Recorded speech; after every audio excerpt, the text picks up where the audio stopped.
할렐루야. 주님께서 변화시켜 주셔야 됩니다. 변하고자 하는 마음이 있어야 변화가 되죠. 변화가 안 되려고 하면 안 돼요. 변하고자 하는 마음이 있을 때 하나님의 역사가 일어날 줄로 믿습니다.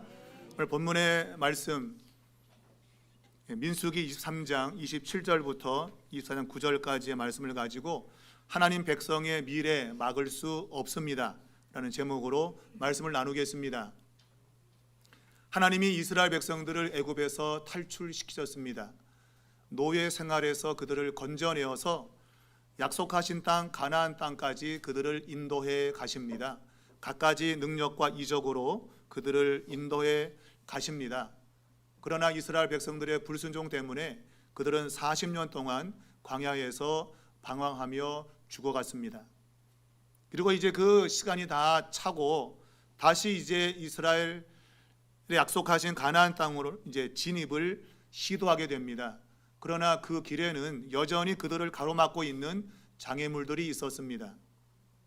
오늘 그 가운데 이 모압이라는 나라가 오늘 그 길에 있었는데, 오늘 그 모압이라는 나라가 이스라엘 백성들이 자기들 나라 영토에 지금 가까이 와 있습니다. 그러므로 그들은 두려워했습니다. 왜냐하면 과거에 아모리 족속이 자신들 모압 땅을 빼앗아 간 적이 있거든요. 그런데 그 모압이 졌던 그 아모리를 이스라엘 백성들이 이겼기 때문입니다. 그러니 모압으로서는 이스라엘을 이길 재간이 없는 거죠. 이길 수가 없어요. 자신들이 졌던 아모리를 이스라엘이 이겼기 때문에 이스라엘 백성들을 절대로 이길 수 없다고 생각했습니다. 자신들이 믿는 신 그모스가 있었지만 그들은 아모리 족속에게 패했습니다. 어떻게 할까 궁리하다가 자신들과 동맹을 맺고 있는 미디안의 장로들과 의논한 끝에 이 모압에서 약 670km 떨어져 있는 부돌이라고 하는 곳에 유명한 점술가인 발람이라는 사람을 데려와서 저주하게 합니다. 그 사람은 그가 저주하면 저주가 임하고 축복하면 축복이 임하는 그러한 능력이 있다고 알려져 있었어요. 아주 유명한 사람입니다. 맛집이에요. 맛집이 아니지, 점집이지.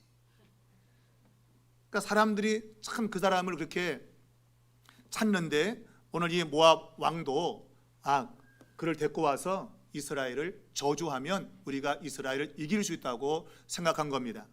그래서 사신을 보내어서 1차로 오라고 했는데 하나님이 가지 못하게 했습니다. 왜? 이스라엘 백성들은 복을 받은 자이기 때문에 저주가 먹히지 않는다라고 한 겁니다. 다시 두 번째로 이제 사신을 보내어서 더 높은 고관들이 가서 야, 너에게 더 많은 걸 주겠다라고 제안했을 때에 가고 싶은 마음이 들었던 겁니다. 그래서 하나님께 다시 기도해 보자. 하나님이 그러면 가라고 했습니다. 그래서 이제 모압으로 오게 됩니다. 물론 그 과정에 나귀와의 사건이 성경에 기록되어 있습니다. 나귀가 여호와의 사자가 자신들을 죽이려고 칼을 빼고 딱 길에 서 있는 걸 보고 3번씩이나 피했죠. 근데 이 선지자는 그것을 보지 못했습니다. 명색이 선지자인데 여호와의 사자를 보지 못했어요. 그래서 나귀를 3번이나 때리고, 그런데 이제 나귀가 입을 열어서 말을 하는 거죠. 내가 전에 그런 일이 있었냐? 한 번도 없었잖냐. 근데 내가 지금 이런 이유가 있지 않겠어? 그때 이제 하나님이 이 선지자의 눈을 열어서 여호와의 사자를 보게 됩니다. 그리고 너는 가긴 가되 내가 너에게 하는 말만 해라. 다른 거 하면 안 된다라고 이제 발람을 보내게 되는데, 그래서 이제 우여곡절 끝에 이 모압 땅으로 발람이 왔습니다. 그리고 이제 이스라엘 백성들을 저주하려고 제단을 쌓고 제물을 준비합니다. 정성을 다해서 준비했습니다. 그런데 하나님이 저주하지 못하게 했습니다. 왜? 복을 받은 자이기 때문에 저주할 수 없다. 그래서 발람의 입에서 저주 대신 축복의 말이 나오게 했습니다. 근데 이 발락 왕이, 모압 왕이, 야, 이것은 장소에 문제가 있다. 다른 곳에 가서 저주하면 저주가 될 거라 생각하고 다른 장소로 옮겼지만 역시 저주하지 못했습니다. 하나님이 그 입을 막았기 때문입니다. 그리고 그의 입에다가 축복의 말을 주었습니다. 그리고 오늘 본문 읽은 내용에 이제 세 번째 이 저주를 시도하는 내용, 이것이 이제 오늘 본문의 내용이에요. 세 번째 다시 이스라엘을 저주하려고 다른 장소로 또 옮겨갔습니다. 다른 곳에 가면 틀림없이 너가 이스라엘을 저주할 수 있을 것이다, 그렇게 생각하고 장소를 옮겼습니다. 그런데 역시 이스라엘은 저주 못하고 축복의 말을 하게 됩니다. 자, 우리는 이 세 번째까지 이 발람 선지자의 입에서 나오는 축복의 메시지, 그리고 그 과정 속에서 우리는 중요한 사실을 깨닫게 됩니다. 제일 먼저는 하나님의 말씀과 어긋나는 것을 알았다면 즉시 중단해야 된다는 겁니다. 선지자 발람은 이스라엘이 복을 받은 자이기 때문에 저주하지 말아야 된다고 하는 것을 알았습니다. 그럼에도 불구하고 그는 세 번째 저주하려고 다시 제단을 쌓았습니다. 분명 이스라엘은 하나님이 복을 주었기 때문에 저주해서는 안 된다라고 하는 것을 알았습니다. 그런데도 불구하고 그는 세 번째 저주하려고 제단을 쌓았다는 것입니다. 그리고 발락 그 왕도 세 번째 이 저주를 시도하고 있는 모습을 보게 됩니다. 장소를 바꾸면 저주할 수 있을 거야. 저번 장소는 별로 좋지 않았어. 이번 장소에서는 저주가 될 거야 라고 말하는 것입니다. 장소가 문제가 아닌 것이죠. 하나님이 저주하지 못하게 막으시고 있는데, 하나님의 뜻에 어긋나고 있는데 계속 그것을 밀어붙인다고 한다면 하나님이 바꾸는 것이 아니라 도리어 그것을 밀어붙였던 사람들에게 화가 있게 될 겁니다. 오늘 이 일을 시도했던 발락 왕과 발람 선지자는 무참하게 비참한 최후를 맞이하게 됩니다. 그것은 하나님의 뜻을 알면서도 계속 그것을 반대하며 거역하며 행했기 때문인 것입니다. 우리가 23장 23절을 보면 이 발람 선지자가 예언을 할 때에 야곱을 해할 점술이 없다, 이스라엘을 해할 복술이 없다고 분명히 자기 입으로 말했어요. 이스라엘을 해할 점술이 없다, 이스라엘을 해할 복술이 없다. 그러니까 아무리 주문을 외우고 무슨 점을 쳐도 이스라엘을 저주하지 못한다는 겁니다. 그렇게 말한 그가 또다시 저주하려고 행동하는 것은 참으로 어리석은 거죠. 자기의 입으로 절대로 저주할 수 없다고 말해놓고 또다시 저주하려고 제단을 쌓고 있는 이런 모습은 참으로 어리석기 짝이 없는 겁니다. 첫 번째 예언과 두 번째 예언 모두가 다 하나님이 간섭을 해서 그의 입에서 저주가 아니라 축복이 나왔습니다. 오늘 이 발람 선지자는 하나님께서 절대로 저주하지 말라고 했는데 그의 마음에는 저주하고 싶은 거예요. 왜? 그래야 주머니에 돈이 들어오잖아요. 저주를 해야 내 주머니에 돈이 들어오니까 저주하고 싶은 거예요. 어떻게든 저주를 해서 내 주머니를 좀 두둑히 채우자고. 그래서 저주하면 안 된다는 걸 알면서도 그는 저주하려고 지금 시도하고 있는 거예요. 사랑하는 여러분, 절대로 저주할 수 없습니다. 왜? 벌써 첫 번째, 두 번째 하나님이 막으셨잖아요. 그러면 세 번째 한다고 해도 할 수가 없는 겁니다. 그런데 안 된 줄은 알면서 왜 그랬을까? 안 되는 줄 알면서 왜 그랬을까? 이 노래가 우리들의 노래 아니에요? 우리도 하나님의 말씀을 떠나 살면서 야, 이러면 안 되는데 라고 하는 것을 알면서도 왜 계속하고 있죠? 오늘 이것은 비단 이 발락과 발람의 이야기가 아닙니다. 오늘 우리들의 이야기예요. 하나님이 원하지 않는 것을 알면서도 계속하고 있는 나는 도대체 누구냐? 바로 내가 발람이고 내가 발락인 것이죠. 이 사람들에게 손가락질 할 수 있어요, 여러분? 하나님의 말씀이 들려오는데도 불구하고 야, 이대로 내가 반응해야 되는데 이것을 어기며 사는 그러면서도 내 주머니에 돈이 두둑해지기를 바라는 이런 마음이 우리들의 마음이 아니냐, 그 얘기예요. 하나님이 꼴보기 싫은 원수라도 축복하라고 했는데 이놈의 왼수 덩어리 내가 어떻게 축복합니까? 그리고 원수를 축복하지 않고 미워하고 시기하고 질투하고. 성경은 도리어 우리에게 높은 데 가려고 하지 말고 낮은 데로 가라고 하는데 우리는 꾸역꾸역 높은 데로 앉으려고 그러고, 조금만 남이 나를 무시하는 행동을 보이면 견딜 수 없고 그냥 끌어내리려고. 그게 우리의 모습이에요. 그러면서도 우리는 내 주머니가 두둑해지기를 바라고. 여러분, 이것은 참으로 어리석이 짝이 없는 거예요.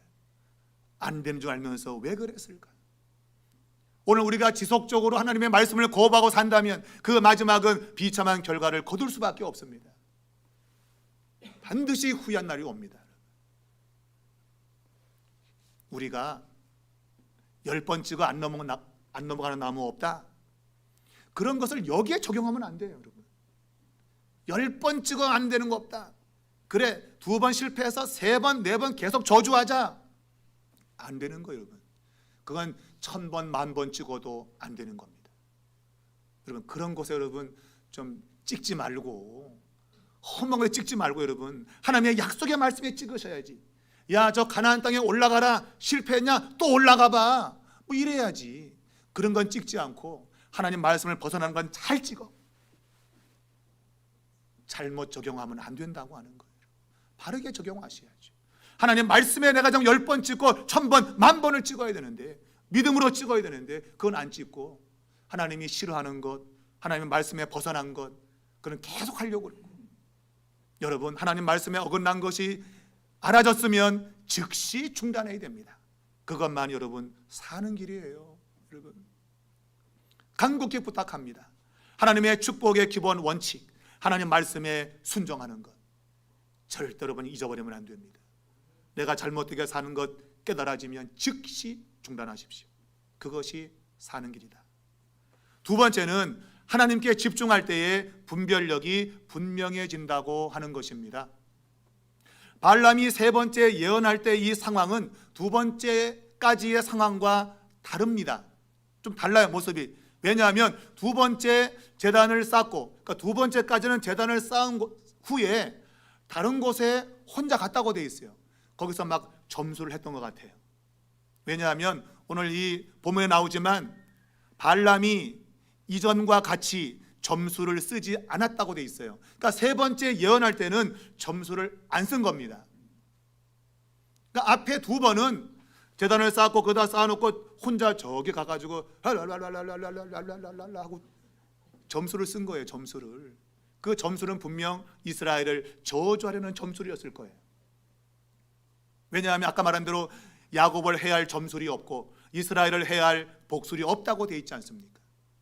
분명 그는 3번째 대단을 쌓고도 분명 점수를 쓰려고 했어요. 그런데 참 은혜인지 모르겠지만 그가 그것을 깨달았어요. 야, 점수를 써봤자 이제는 안 될 것 같다. 내가 지금 시도는 하고 있는데 안 될 것 같다. 그래서 이전과 같이 점수를 쓰지 않고 그의 낯을 광야로 향했다고 되어 있습니다. 3번째 예언할 때는 제단을 떠나지 않고 거기에서 눈을 들어 광야를 향했다고 되어 있어요. 광야를 왜 쳐다봤을까요, 여러분? 광야를. 그 광야는 지금 이스라엘 백성들이 천막을 치고 있는 거예요. 천막을. 그러면 오늘 본문에 보니까 이스라엘이 그 지파대로 천막 친 것을 봤다고 되어 있습니다. 단순히 그들의 천막을 본 것이 아니라 천막과 함께 하시는 하나님을 향한 거예요. 광야를 향했다는 얘기는 그 광야에 하나님이 계신 것을 알았다고 하는 겁니다. 하나님이 나의 점수를 막으시고 지금 저들을 지키겠다는 걸 안 거죠. 그리고 그 광야를 향한 겁니다. 하나님께 향했다는 말입니다. 이게 3번째 예언에서 다른 점이에요. 하나님을 향할 때에 하나님의 영이 그에게 임했다고 되어 있습니다. 첫 번째, 2번째 때는 하나님의 영이 임하지 않았어요. 단지 그 입술에다가 말씀만 집어넣은 겁니다. 막 저주하려고 입을 열었는데 그냥 이상한 말이 나오는 거죠. 축복, 축복, 축복, 축복, 축복. 마음은 저주, 저주, 저주, 저주. 입술은 축복, 축복, 축복. 하나님이 그 입에다만 말씀을 준 거예요. 근데 세 번째 예언 때는 그가 광야로 낯을 향해서 들었을 때, 하나님을 집중해서 바라봤을 때에 하나님의 영이 그에게 임했다고 되어 있어요. 하나님의 영이 그를 사로잡은 겁니다. 입술에만 말씀을 준 것이 아니라 그의 전체를 사로잡은 것입니다. 여러분, 단지 얼굴만 향한다고 되는 게 아니지요. 집중했다, 집중. 고개 들어 나를 봐요. 고개 들어 나를 보라 이거예요. 하나님 말씀이 옳다고 눈 감고 옳소이다, 옳소이다 이러지 말고 고개를 들어 나를 봐라. 광야에 계신 하나님을 집중하라 그 얘기예요. 낯을 향했다는 단순히 보는 것이 아니라 집중해서 봤다는 의미입니다. 바로 그것이 3절 말씀에 나와 있습니다. 부올의 아들 발람이 말하며 눈을 감았던 자가 말하며 했어요. 여기 보니까 자기를 소개하고 있는데 눈을 감았던 자라고 말하고 있습니다. 눈을 감았던 자. 여기서 눈을 감았다고 하니 감았다는 단어가 어떤 때에 사용되는가 하면 포도주 항아리를 그 입구를 봉해 놓았는데 거기다가 구멍을 뚫어서 대롱을 넣는 것에 사용하고 있어요. 구멍을 뚫는다는 그런 뜻이에요. 이 감았다는 단어가 포도주 항아리에다가 덮개를 씌웠는데 거기다가 구멍을 내서 대롱을 꽂았다는 뜻이에요. 구멍을 뚫었다는 것입니다. 그러니까 그것이 뭔가 하면 열렸다는 뜻이에요. 오픈되었다. 근데 오픈되었는데 확 제낀 게 아니라 구멍을 뚫어서 거기에 대롱을 꼽았기 때문에 대롱으로만 포도주가 쫙 나온다는 거죠. 다른 것도 흩어지지 않고 오직 대롱으로만 포도주가 흘러나온다는 뜻이에요. 오늘 이 발람이 하나님을 향해서 얼굴을 향했다는 얘기는 집중했다는 얘기입니다. 집중. 포도주가 다른 곳으로 흘러가지 않고 대롱을 통해서 나오는 것처럼 하나님을 향해서 집중했을 때에 그분이 주시는 말씀의 계시가 분명해졌다는 뜻이에요. 여러분, 하나님께 집중할 때에 하나님의 뜻이 분명해지고 여러분의 삶에 통찰력이 생기는 겁니다. 내가 지금 가는 것이 제대로 가는 게 맞나? 내가 지금 하는 것이 제대로 하는 거 맞아? 오늘 내 삶이 제대로 되고 있는지에 대한 분별력이 분명해진다고 하는 거예요. 여러분, 이 시대는 분별력이 없습니다. 내가 가는 것이 진짜인지 가짜인지 온통 오염되어 있고, 우리가 유튜브를 틀어보면 각종 자기가 옳다는 말만 전부 해대고 있고 다 옳은 거라고 주장하고 있지만 그것이 다 옳은 게 아닌 거예요. 근데 그걸 듣고 분별해야 되는데 분별이 안 된다 이거예요. 누가 말하면 오, 누가 말하면 오. 우리의 인생을 살아감에 있어가지고 우리가 제대로 가고 있는지를 알기 위해서는 분별력이 있어야 돼요. 근데 분별력은 아까 말한 대로 하나님께 집중해야 가능한 거예요. 포도주 그 봉해놓은 곳에 대롱을 탁 꽂아서 그쪽으로만 포도주가 나오게 돼야 분명하게 알 수 있다 그 얘기예요. 여러분, 여러분은 뚫어지게 저를 쳐다보셔야 돼요.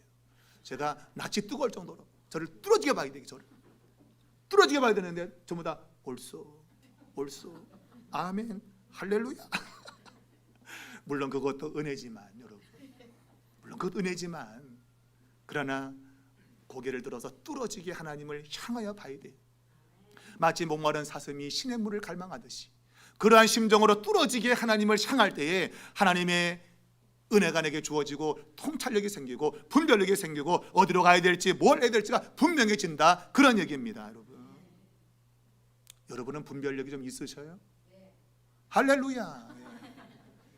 답이 딱 나와야 돼. 이렇게 내가 분별력이 있나 없나 이미 늦은 거예요. 그건 왜? 분별이 안 돼. 아직까지도 내가 인생을 살면서 내 인생에 분별되고 있다고 한다면 이런 질문에 아멘, 나 내 인생 분별하고 있어요, 나 지금 바른 길로 가고 있어요, 지금 이게 나와야 되는 거예요. 머뭇거린다면 나는 분별 없이 사는 거예요. 그냥 살고 있는 거예요. 그냥. 그러다가 그런 질문 받으면 그제서야 내가 제대로 사는 거 맞아 생각하니 늦은 거죠. 여러분, 오늘 이 발람 선지자는 하나님께 집중했습니다. 그전에는 자기 혼자 갖고 중얼중얼거리면서 주문을 외우고 막 마술을 막 쓰려고 했는데 이제는 하나님을 향해서 낯을 들었다 그랬어요. 하나님이 그에게 임했습니다. 그에게 통찰력을 주었습니다. 내가 어떻게 살아야 될까? 내가 어느 길로 가야 될까? 그러한 통찰력이 분명해진 겁니다. 그래서 그는 자기를 고백하기를 하나님의 말씀을 듣는 자, 전능자의 환상을 보는 자 그랬습니다. 듣고 보는 역사가 일어난 거예요. 여러분, 주의 말씀이 들려오고 있습니까? 우리는 그 말에 내가 집중해서 내 마음에 담고 있습니까? 우리는 세상 이야기에는 얼마나 귀를 잘 담고 잘 열고 그것을 마음에 담고 그냥 여기 퍼뜨리고 저기 퍼뜨리고 그냥 마구 퍼뜨리는데, 하나님의 말씀은 내가 얼마나 담아서 남에게 전하며 격려와 위로를 주고 있나요, 여러분?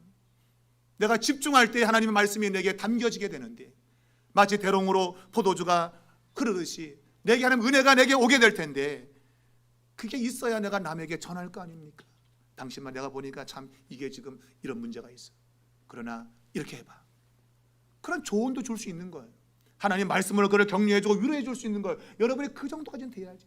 나도 혼자 버거워서, 나도 주체 못하고 산다면 하나님 우리를 부르신 목적이 되겠냐 말이에요. 하나님은 여러분을 통해서 남에게 복을 나눠주기를 원하시는데, 나눠주긴 그냥 나도 지금 복 못 받고 있는데, 지금 남들이 너나 복 받아 이런 형편 아닌데 내가 지금 왜 그렇게 했어요? 내가 하나님께 향하여 그분의 낯을 향해서 내 고개를 들고 집중하지 않기 때문이에요. 여러분이 하나님 말씀에 집중한다면 여러분이 달라질 겁니다. 여러분 집중하시기 바랍니다. 대충 듣는 게 아니라 집중해서 듣는 겁니다. 제 눈이 뚫어지도록 여러분. 그럴 때 하나님의 통찰력과 분별력이 우리에게 주어지는 거예요. 그 인생은 절대로 실패할 수 없어요, 여러분. 전 여러분이 그렇게 살기를 주의 이름으로 축복합니다. 마지막 세 번째는 하나님의 백성은 미래의 복을 확신해야 된다고 하는 겁니다. 오늘 발람의 이 두 번의 예언에서 그는 말했습니다. 이스라엘은 복을 받은 자다. 왜? 과거 애굽에서 노예 생활하면서 있을 때 하나님이 그들을 건져내었다, 이야기를 했어요. 맞아요. 과거에 하나님이 그들의 능력으로 건져내었다.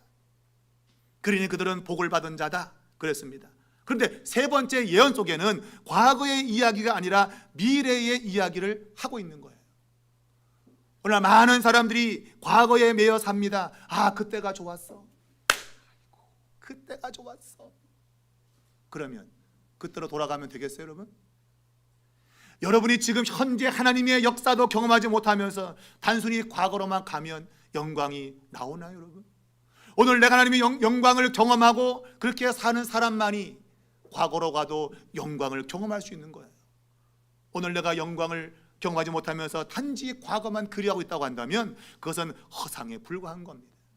오늘 많은 사람들이 과거에 매여 삽니다. 그때가 좋았어. 아, 옛날이요. 여러분, 성경 물론 옛날에 하나님의 은혜를 기억하는 것도 물론 중요하지만 우리에게 현재 그리고 미래에 하나님이 주실 약속과 축복을 붙드는 것이 훨씬 더 중요한 거예요. 오늘 세 번째 그의 예언 속에는 이스라엘 백성의 미래를 말하고 있습니다. 그들은 지금 광야에 천막을 치고 있습니다. 그런데 발람이 하나님의 영이 임하고 그에게 통찰력이 주어졌더니 미래를 바라봤어요. 오늘 5절에 보면 야곱이여 내 장막들이, 이스라엘이여 내 거처들이 어찌 그리 아름다운고.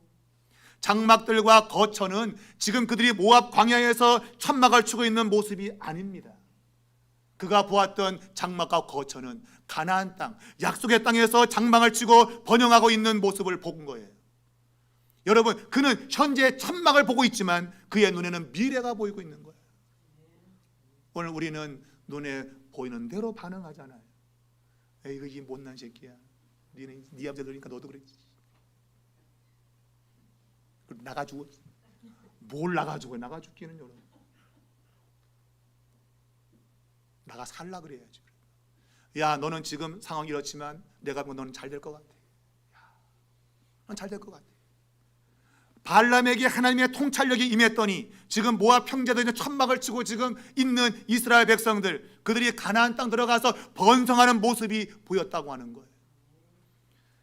그 벌어짐이 골짜기 같고 강가의 동산 같으며 여호와께서 심으신 침향목들 같고 물가의 백향목들 같도다 그랬습니다.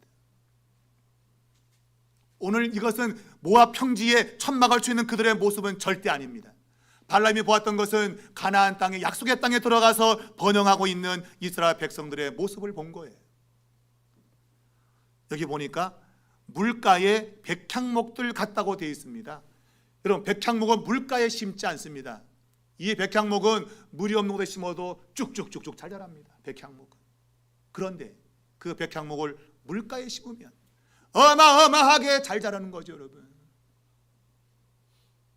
하나님께서 이스라엘 백성들을 축복의 땅, 가나안 땅, 젖과 꿀이 그 땅에 들여보내서 그 물가에 심어 놓으면 물가에 심다고 잘 자라는데 하나님이 축복을 명했기 때문에, 그런데 물가에 있다면 하나님이 임재하시고 다스리고 통치하신다면 잘 되지 않을 수가 없는 거죠. 그냥 놔둬도 하나님의 백성이기에 잘 될 텐데 그냥 놔두지 않고 물가에 심어놨어요. 물가에. 바로 이 물가는 하나님을 상징하고 있는 거예요. 하나님이 그들과 함께 계시면 그들의 번성은 이루 말할 수가 없다. 비록 지금 그들은 땅도 없고 지금 광야에 천막을 치고 있지만, 그러나 그들은 조금 있으면 그들은 가나안 땅 들어가서 장막을 짓고 거처를 정해서 번성할 것이라고 하는 것을 발람이 보았던 거예요. 하나님은 우리에게 이런 축복을 주시는 겁니다. 지난 과거에 하나님 역사가 아니라 지금 현재 미래적으로 하나님이 축복을 우리에게 약속하고 있다고 하는 거예요. 믿음의 사람은 과거를 보지 않습니다. 과거를 묻지 마세요. 과거를 묻지 마세요. 오늘 현재 내가 하나님을 향하여 내 마음을 정하고 말씀을 붙들고 믿음으로 나가면 내 미래는 하나님이 참되게 하는 역사가 일어나는 것입니다. 아브라함 불렀을 때 아브라함은 땅 한 평 없었어요. 가나안 땅에 이방인과 나그네였습니다. 그런데 그 땅을 하나님이 주겠다고 약속했습니다. 아브라함은 동서 사방을 돌아보았습니다. 하나님이 너가 보는 그 모든 땅 내가 너에게 주겠다고 했습니다. 아브라함은 믿음으로 이곳저곳을 옮겨 다녔습니다. 물론 떠돌아 인생이기 때문에 그들은 가나안 땅 이곳 옮겼어요. 그러나 성경적으로 보면 그가 밟은 땅 모든 곳을 하나님이 주겠다고 하는 약속의 실천입니다. 오늘 우리에게 그러한 믿음이 있어지기를 축복합니다. 하나님께서 오늘 이스라엘의 미래를 약속하고 있습니다. 너의 미래는 지금은 시들하지만 그러나 미래는 잘 될 거다, 번영할 거다라고 하나님께서 약속해 놓은 것을 발람 선지자가 보고 있다고 하는 거예요. 오늘 이 7절 말씀 보면 그 물통에서는 물이 넘치고 그 씨는 많은 물가에 있으리로다 그랬습니다. 그리고 그의 왕이 아각보다 높으니 그의 나라가 흥왕하리로다 그랬습니다.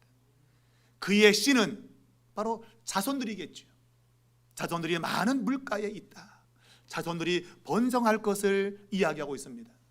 사랑하는 여러분, 이스라엘 백성들이 광야에서 방황할 때 20세 이상 된 사람들은 불신앙 때문에 다 죽어갔습니다. 만일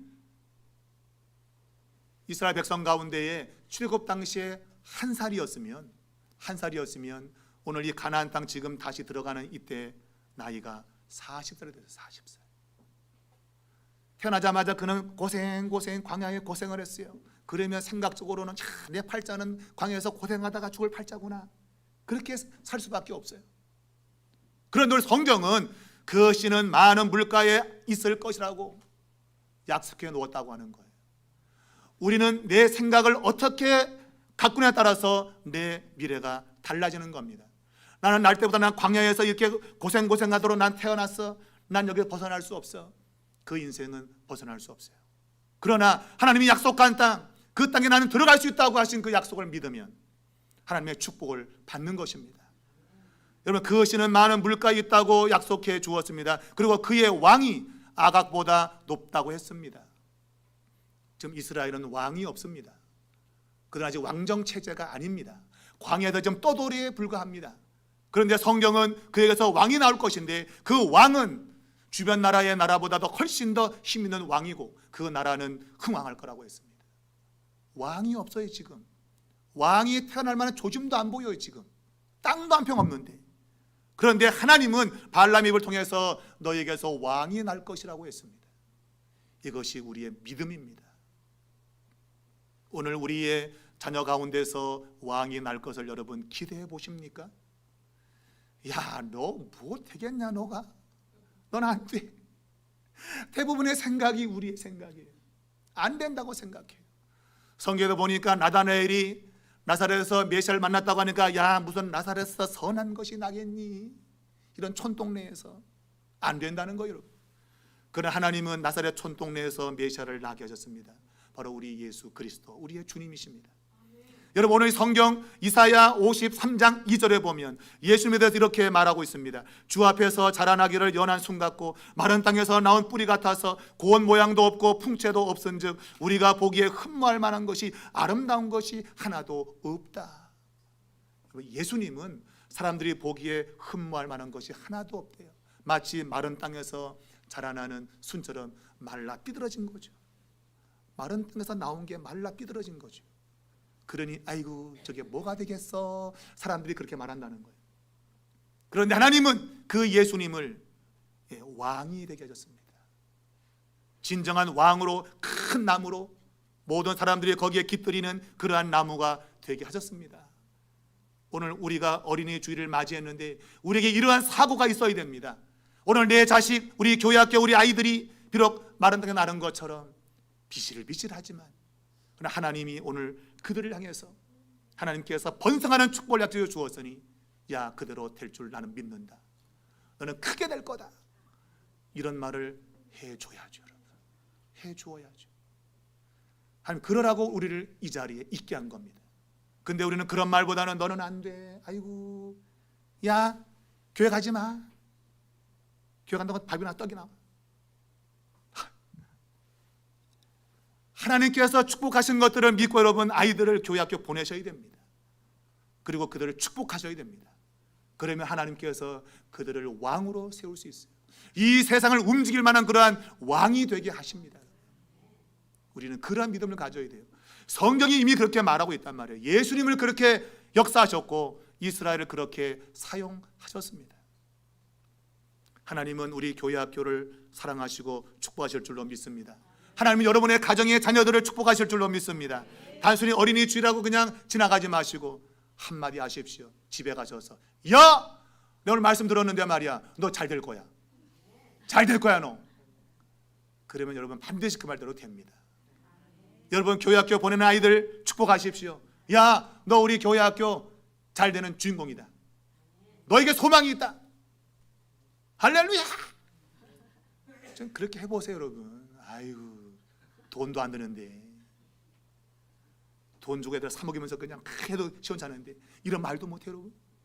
오늘 말씀을 보시고 그의 왕이 아각보다 높고 그의 나라가 흥왕할 것이다. 오늘 여러분 이 자녀들이 마치 꿇어앉고 누워있는 수사자와 같고 암사자와도 같다고 되어 있습니다. 여러분 참 놀라운 거예요. 수사자 암사자는 용맹의 상징입니다. 그래서 일으킬 자가 누구냐 그랬어요. 사자를 누가 일으켜요 여러분? 사자는 넘어지지 않아요.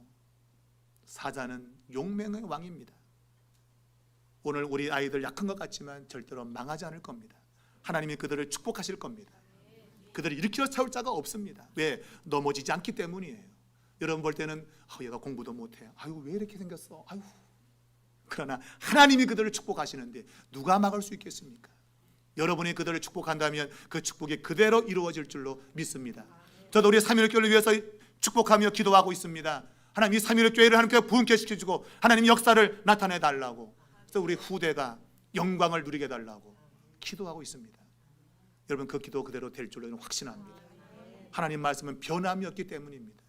여러분의 자녀들이 정말 하나님의 복을 받고 그래서 왕같은 자녀가 될 수 있기를 축복합니다. 시대를 움직이는 그런 일꾼들이 될 수 있기를 축복합니다. 반드시 그런 역사가 일어날 줄 믿으신다면 저와 함께 기도하시기 바랍니다. 여러분 함께 이 시간 기도합시다.